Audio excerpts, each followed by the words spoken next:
Tudo bom, pessoal? Meu nome é Diego, a gente está no canal Vida e Reforma. Estou aqui antes para dar um aviso para vocês, para curtirem, compartilharem, comentarem e se inscreverem no canal, tá certo? Muito obrigado por assistir, beijão, um ótimo vídeo pra gente.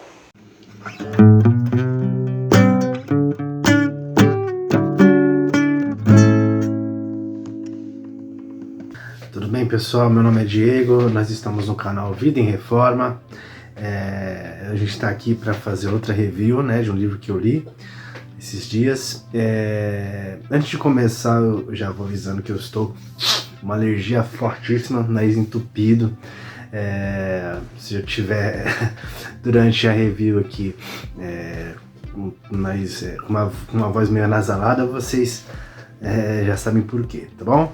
E também já venho aqui também pedir para vocês para curtirem o vídeo, se inscreverem no canal, comentarem se eu estiver falando uma besteira e compartilhar com os amigos que gostem do assunto, tá bom? Então vamos lá, o livro que eu quero falar hoje é este aqui, Questões Doutrinárias pelas Quais Vale a Pena Lutar, do Gavin Ortlund. Gente, esse livro é muito bom, é incrível. Primeiro porque a temática dele é algo que não é muito explorado na literatura cristã. E também segundo porque hoje em dia é muito comum nós vermos uma certa incompatibilidade teológica no meio protestante, que precisa ler um livro com essa temática, com esse teor aqui, para dar uma certa luz quanto ao equilíbrio e à compreensão da busca da união no meio cristão, né? Mas vamos lá. Equiparar todas as doutrinas conduz a uma divisão desnecessária e enfraquece a unidade da igreja. Por isso que é importante a gente entender que há doutrinas que são consideradas primárias, secundárias e por aí vai, tá? E entender, identificar essas doutrinas é essencial para que você não crie uma separação, não sectarize de modo, digamos, imaturo ou inconsequente, né? Algumas doutrinas são necessárias para produzir fé e outras para aperfeiçoar a fé. Isso também incute no fato da determinação de níveis, né, de doutrina, de importância da doutrina, né? As doutrinas que são necessárias para produzir a fé, que quem você acha que Deus é, a teontologia, a pistologia, a soteriologia, partes da soteriologia, pelo menos. Então isso é importante a gente entender, separar, categorizar, digamos assim, as doutrinas, né? E o problema com a transformação de todo o erro em heresia consiste em dificultar a união. Grande parte do separatismo procede do orgulho e não da santidade. E isso é fato, irmão. Sabe por quê? Porque muito se fala em relação a rotular, né? Inclusive eu postei um short esses dias falando sobre isso. Que é a parte boa em rotular. Mas também há a parte ruim de rotular. O que é a parte ruim de rotular? Quando você dá uma ênfase maior ao rótulo que você carrega, a uma identidade doutrinária que você tem, quando você valoriza muito isso, você acaba agindo por orgulho, né? Só querendo mostrar apenas que a sua linha doutrinária, a sua linha teológica é mais correta que a do outro, entendeu? E isso não é saudável, e isso não mostra santidade, isso apenas mostra que você quer ser mais certo ou melhor que o outro, tá? É fácil considerar o minimalismo doutrinário necessariamente mais destrutivo que o sectarismo doutrinário. Erros nas duas direções podem diminuir o impacto da nossa proclamação do Evangelho. Por isso é importante nós identificarmos as doutrinas essenciais da religião cristã, tá bom? Tanto o minimalismo doutrinário, que é você tirar o valor de doutrinas, quanto o sectarismo doutrinário, que é você valorizar demais doutrinas secundárias ao ponto de separar cristãos, são extremamente prejudiciais para a proclamação do Evangelho, tá bom? perceber os pontos cegos e aprender a apreciar como Deus tem concedido dons a todos os cristãos, muitas vezes são coisas que ocorrem juntas. Você entendeu? Você entender que você tem falhas ou você tem doutrinas que são, digamos, não erradas, mas abertas a discussões, a conversas, e também entender que Deus concede algumas capacidades para outras linhas da igreja, algumas facilidades, ou algumas tendências que a tua linha não tem, que são também de caráter, que eles adicionam, né, também a cristandade, também entender que você não é 100% certo, nunca seria, porque você é um homem, o homem é falho. E o que você segue nessa interpretação, você tem que buscar cada vez mais ser mais correto. Né, é o que eu costumo dizer, né? Defenda o que você acredite, com certeza defenda, tem que defender. Mas nunca sectarize, nunca sectarize grupos por causa disso, entendeu? Possuir a unidade da igreja como objetivo não significa que devemos parar de nos importar com teologia. Significa, contudo, que o amor à teologia jamais deve ultrapassar o amor às pessoas. Olha que importante. Por isso que é muito bom a gente conseguir conciliar o amor à teologia ou a apologética teológica com a convívio com cristãos, né? Entender que isso não sectariza, que as conversas, que os embates, que muitas vezes os atritos não fazem do oponente seu um não cristão ou um herege, tá? Uma das formas de a contenda teológica prejudicar a santidade da igreja consiste em desestimular o amor entre cristãos. É como nós estamos falando. Se o objetivo seu é simplesmente se sobrepor ao próximo, você não está demonstrando santidade, e como diz aqui essa citação, você não está demonstrando o amor ao cristão. E você desestimula o amor dele também, tá? Porque você está mostrando que a sectarização baseada em doutrina, muitas vezes secundária, é boa. Então você está dando um mau exemplo. Nem todo zelo procede de Deus. Uma coisa é discordar de outro cristão. Outra coisa é quando a discordância assume uma atitude de desprezo. Isso também é muito comum, irmãos. Inclusive eu, como reformado, já fiz isso, já me arrependi muito. E muitas das vezes também, quando a gente entra em debates, a gente tem a tendência a partir para essa estratégia retórica que é totalmente errada, tá? Nós temos que entender que o desprezo é uma desonestidade retórica, tá? Porque quando você parte para o desprezo, quando você parte para diminuir o próximo, você não usa argumentos, tá?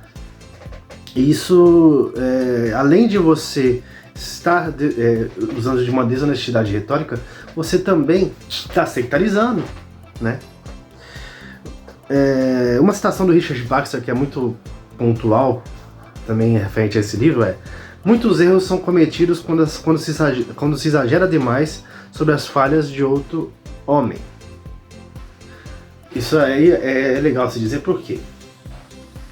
Quando você, por exemplo, eu como reformado não concordo com a doutrina arminiana, mas quando você pega o arminiano e fala assim que o erro dele soteriológico incute num não cristão, você está cometendo esse erro que o Baxter está citando aqui.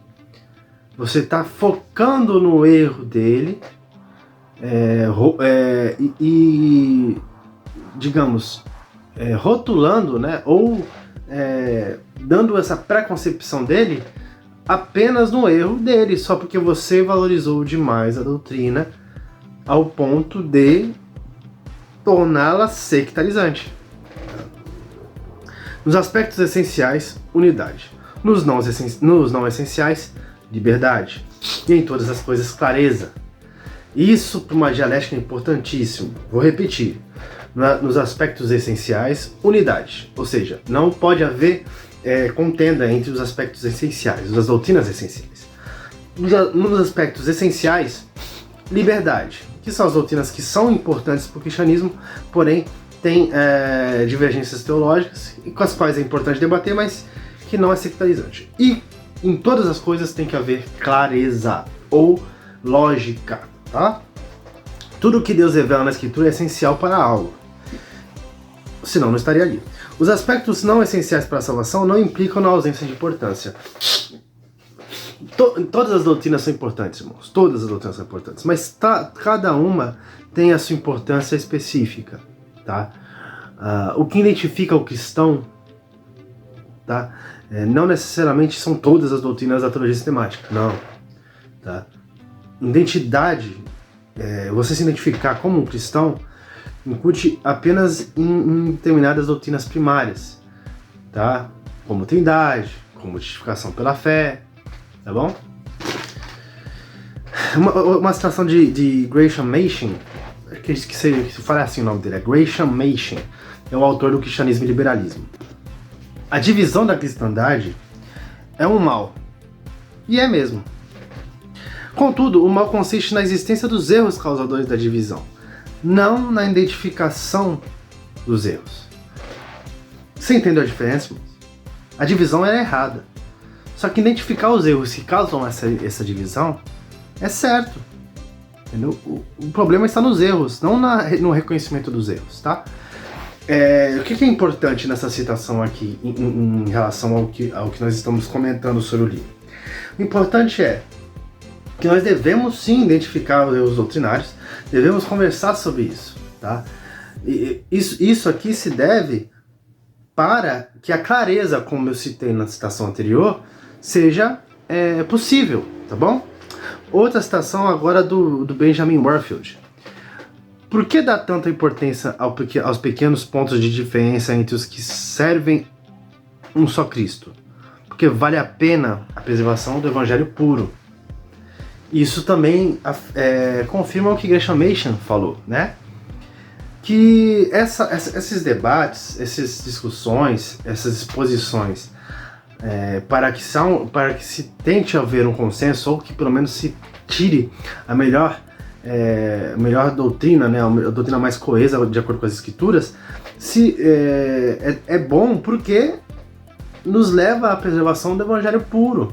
Nenhum debate é prejudicial, se não houver, lógico, um objetivo errado em algum dos extremos, né? Que isso fica bem claro. Num debate, via de regra, num debate entre cristãos sobre doutrinas, nenhum deles pode ter o objetivo de se sobrepor ao próximo, mas sim de trocar argumentos e construir seus argumentos em cima dos outros argumentos. E assim desenvolver tese, antítese, até chegar numa síntese, tá? Não necessariamente mudar a opinião do outro, mas sim desenvolver juntos uma linha lógica para que se chegue numa síntese, tá? Então, isso é importante para que, como Benjamin Warfield, se culmine num evangelho puro, tá? Algumas doutrinas primárias são necessárias para defender o evangelho e outras para proclamá-lo, como a gente disse no começo. É apropriado e necessário buscar, para a realização de triagem teológica, uma consideração cuidadosa da sabedoria dos predecessores da fé. A Escritura sozinha ocupa um lugar único de autoridade, mas entender os predecessores da fé e estudá-los é essencial para uma convicção mais bem fundamentada. Por isso é importante ler personagens da história da igreja, porque eles vão te dar base, te dar fundamento. A fé vem de Deus. Os fundamentos da fé vêm da palavra de Deus. A convicção, né, o aprofundamento vem com o estudo da teologia, que vem acompanhado da evolução histórica da teologia, tá? Uma citação de John Owen: os homens podem de fato ser salvos pela graça que doutrinamente negam, e podem ser justificados pela imputação da justiça que, em sua opinião, também negam. Então, mesmo que algumas linhas teológicas, algumas linhas doutrinárias, né, algumas igrejas, algumas denominações não acreditem numa doutrina soteriológica semelhante à que você acredita, essa doutrina que você acredita vai salvar ele também, mesmo ele tendo essa opinião diferente. Tá? E John Owen, que era um puritano, e que os puritanos não tinham muita fama de ser, digamos assim, amigáveis com outras doutrinas. Mas John Owen expôs isso, expondo digamos assim, uma convicção um pouco mais clara e um pouco mais coesa com o amor de Deus pela sua igreja e buscar a unidade na igreja, tá? E a última citação aqui do livro: a unidade na igreja era tão valiosa para Cristo que ele morreu por ela. Se nos preocuparmos com a teologia sólida, também vamos nos preocupar com a unidade, porque nosso objetivo é unidade, tá? Sempre buscar um amadurecimento teológico, mas buscando também a unidade. Então, esse é o livro do Gavin Ordlund, Questões Doutrinárias pelas Quais Vale a Pena Lutar. Recomendo que você compre ele e leia ele, porque é incrível, e é um livro, como eu disse, com uma temática muito difícil de se achar nos últimos dias, tá bom? Bem, desde já agradeço, um beijão e até o próximo vídeo.